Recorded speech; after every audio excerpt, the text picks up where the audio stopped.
네, 2022년 4월 10일 이정훈입니다. 오늘은 이친 대통령과 영부인을 주제로 잡아봤습니다.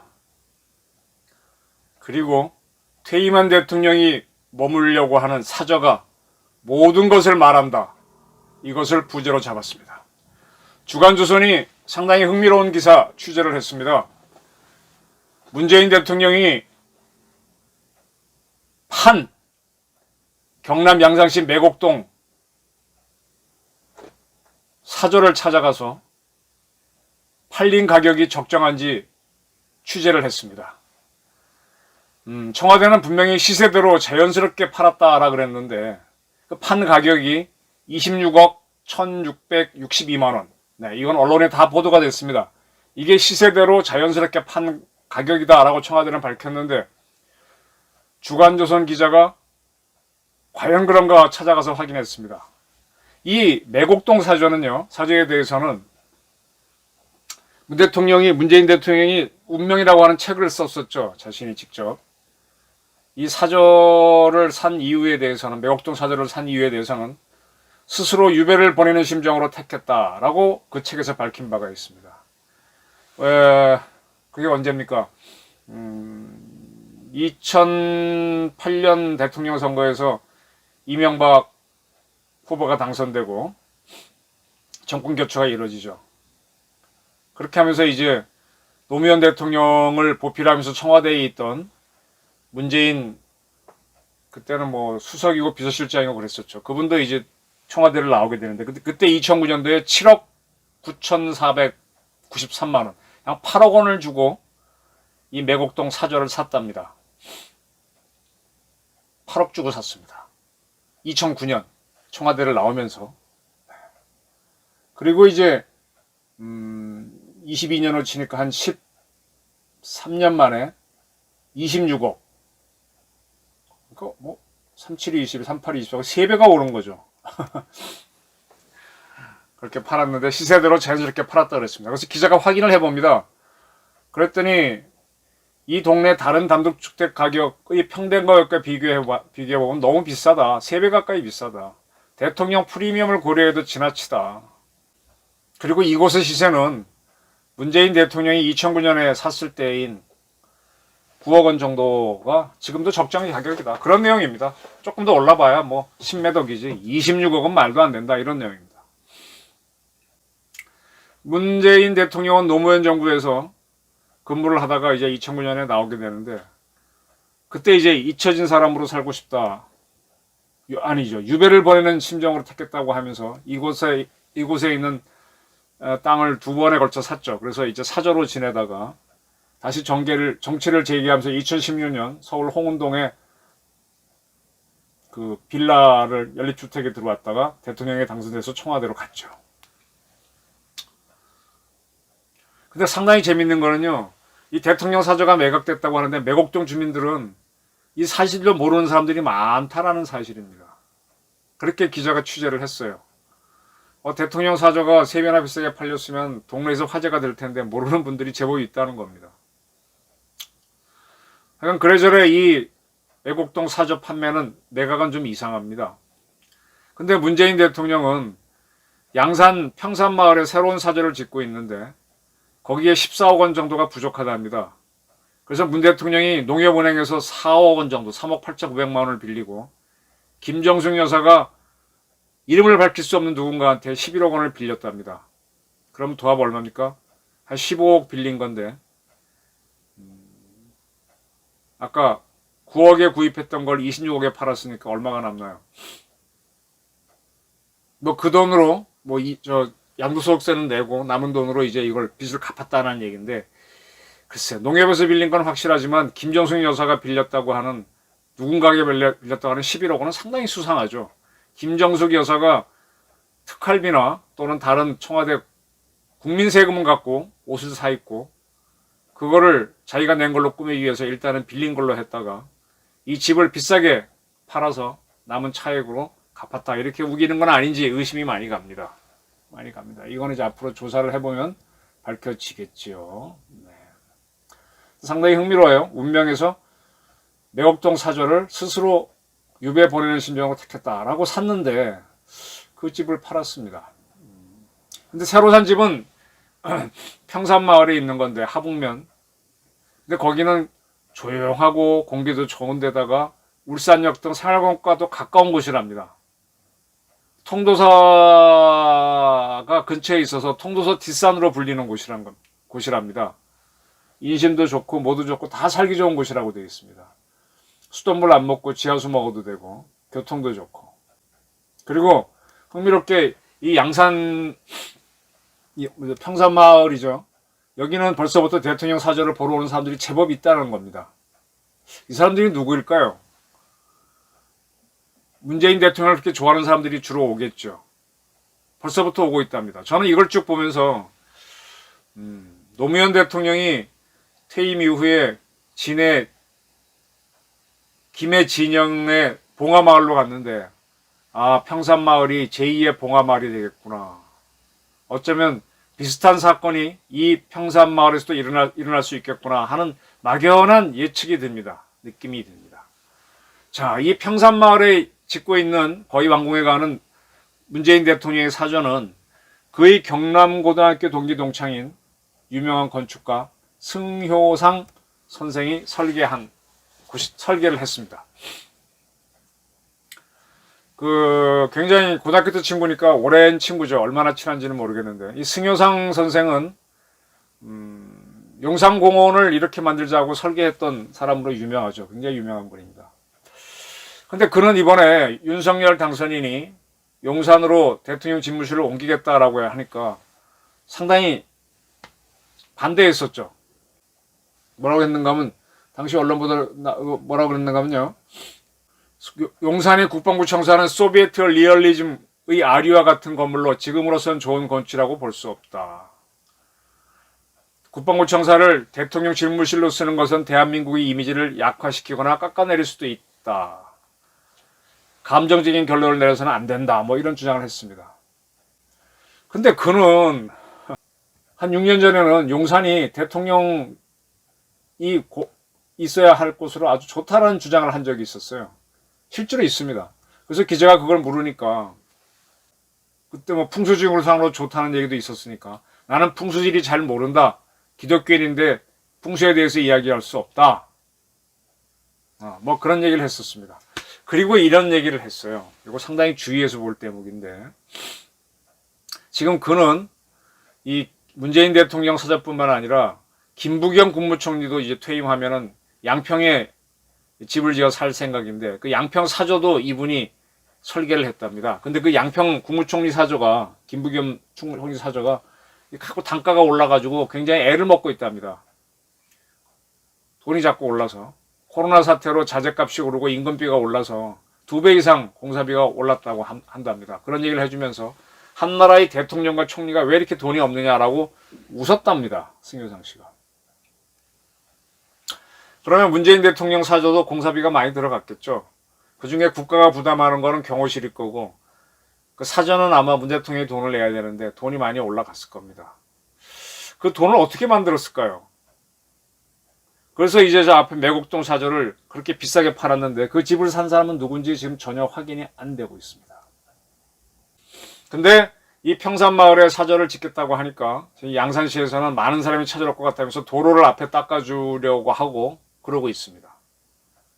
뭔가 사람들이 몰려올 조짐을 보이죠.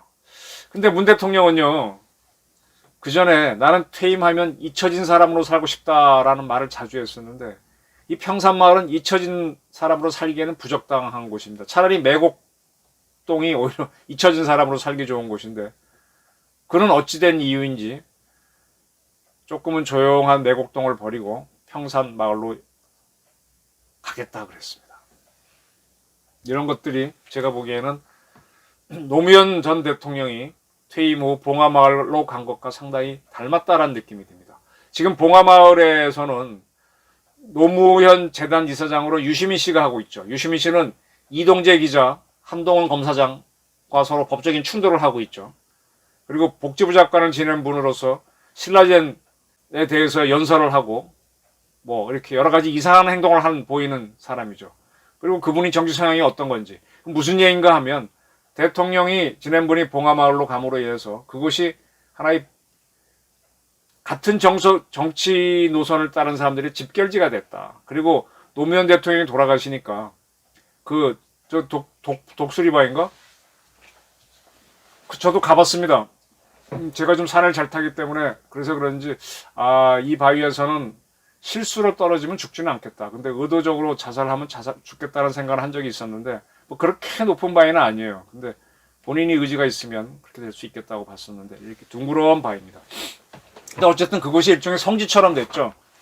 그리고 노무현 대통령은 이제 자기를 매장하지 말아달라 그랬는데 이렇게 돌에다가 이렇게 깨고 매장을 해서 그게 또 하나의 묘지가 성지가 되고 했는데 이게 이렇게 전직 대통령 지낸 분들이 또 이념성에 강한 사람이 어느 지역에 터를 잡고 가면은 거기가 하나의 새로운 중심지가 되는구나 이런 걸 저는 느끼고 있습니다.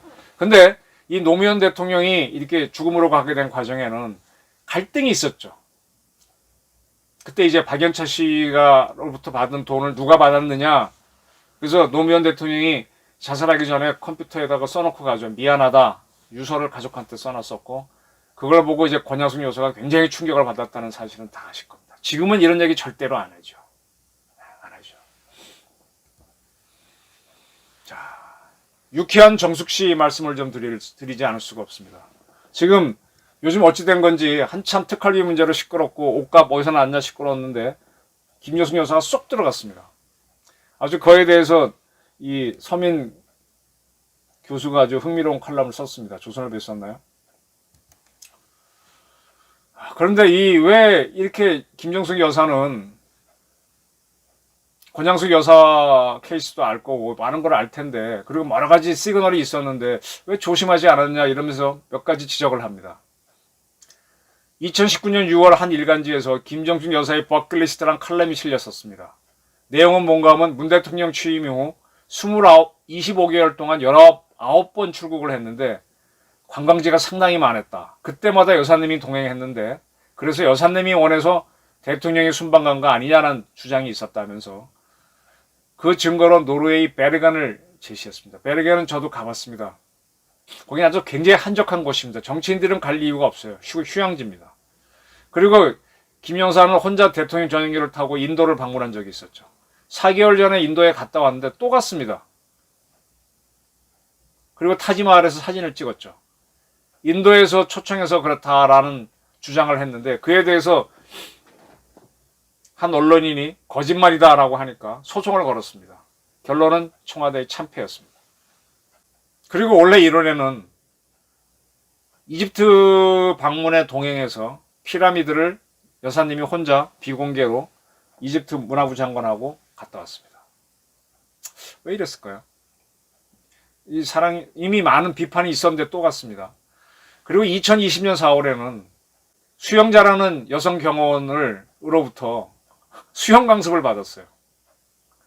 아니 박근혜 대통령이 헬스 트레이너인 윤전추 씨를 3급으로 임명해서 피트니스 배웠다고 그렇게 씹어댄 정권인데 대통령도 아닌 영부인이 수영 배우려고 여성 경호원을 가족부로 배치해서 수영 강습 받으면 됩니까? 대통령도 아닌 영부인이. 근데 경호처는 이 보도가 나자 언론사 상대로 소송 제기했다가 역시 참패합니다. 이때 김정숙 여사는 또 입 다물고 가만히 있었습니다. 그리고 이번에 옷값 관련해서 납사연맹에 소송을 당했는데 결론적으로 진 거죠. 졌는데 완전히 딴소리하고 빠져나가고 있습니다. 그것도 본인이 아니라 왕조 시대로 따지면 내시가 분명한 탁현민 의전비서관이 나서서 문재인의 청와대는 과거의 청와대보다가도 특활비를 적게 썼다. 적게 쓰든 많이 쓰든 그건 우리 알 바 아니고 특활비를 대통령 영부인 옷값으로 썼느냐를 밝히면 되는 거지. 딴소리를 하면서 이리저리 빠져나가고 있어요.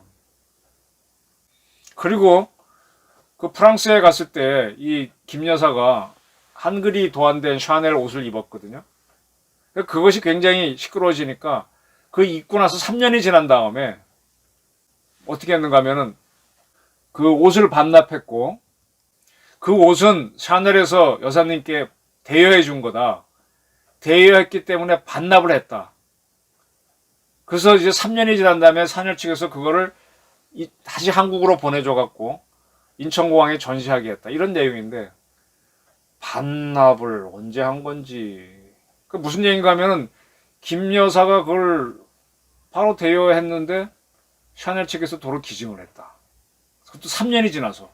그래서 인천공항에 전시하고 있다. 뭐가 앞뒤 안 맞는 거죠. 이것도 탁현민 씨가 변명한 거예요. 근데 그 김 여사가 입었던 옷을 진짜로 돌려줬다면은 샤넬이 갖고 있을 텐데 그게 없어갖고 새로 만들어서 비슷하게 만들어서 한국 정부에 줬고 그거를 인천공항에 전시하게 됐다. 그런 내용이거든요. 뭔 소린지 하여간 이상한 겁니다. 네. 김정숙 여사는 문 대통령이 퇴임한 이후 조금 시끄러울 수 있습니다. 법카 비리에 걸려든 김여정 여사처럼. 그렇게 되면은 노무현 대통령이 갈등을 겪었는데 그와 비슷한 갈등을 문재인 대통령도 겪지 말라는 법은 없죠. 문 대통령은 착한 사람이니까 상대적으로 범법 사실은 적을 겁니다. 이친 대통령으로 그냥 매곡동 사저에 조용히 계시면 될 텐데 이 밝고 밝은 평산 마을에 굳이 옮겼고 그것도 김정숙 여사가 11억 원을 어디선가 빌려서 만든 돈으로 일단은 옮기고 매곡동을 3배나 비싸게 팔아가지고 남긴 돈으로 갚았다. 뭐가 좀 앞뒤가 안 맞는 샤넬 옷은 3년 후에 반납을 했는지 어쩌는지 근데 그 옷이 반납을 했는데 없어갖고 샤넬이 새로 만들어서 한국에 보내 전시하게 했다. 뭐가 뭔지 모르는 소리가 지금 자꾸 돌고 있습니다. 문재인 대통령은 본인이 그 전에 막연히 얘기한 대로 퇴임 후 잊힌 사람을 싶다라고 하면서 한 게 맞을 것 같아요. 근데 지금 왜 그랬는지 김정숙 여사 때문인지 아니면 주변에 다른 정치인이 숙소에서 그런지 상대적으로 밝고 요란한 곳으로 사저를 택하면서 점점 말려들고 있는 느낌이 듭니다. 노무현 대통령도 그렇게 갔다가 여러 가지 사단을 겪었고 그 사단의 끝에서 노무현 재단에게 만들어져서 유시민이라는 사람이 그걸 이용해서 여전히 정치를 하고 그러다가 한동훈 이동재 기자와 충돌하고 본인도 궁지에 몰리는 그런 사건이 벌어지고 있죠. 뭔가 자꾸 뭘 만드는 세력들이 있고 빨려듭니다. 저는 이친 대통령으로 가는 게 문 대통령 입장에서 가장 좋은데 영부인 때문에 못하는구나. 세력 때문에 못하는구나. 사저가 그의 운명을 말하고 있다. 이런 예측을 하고자 합니다. 경청해 주셔서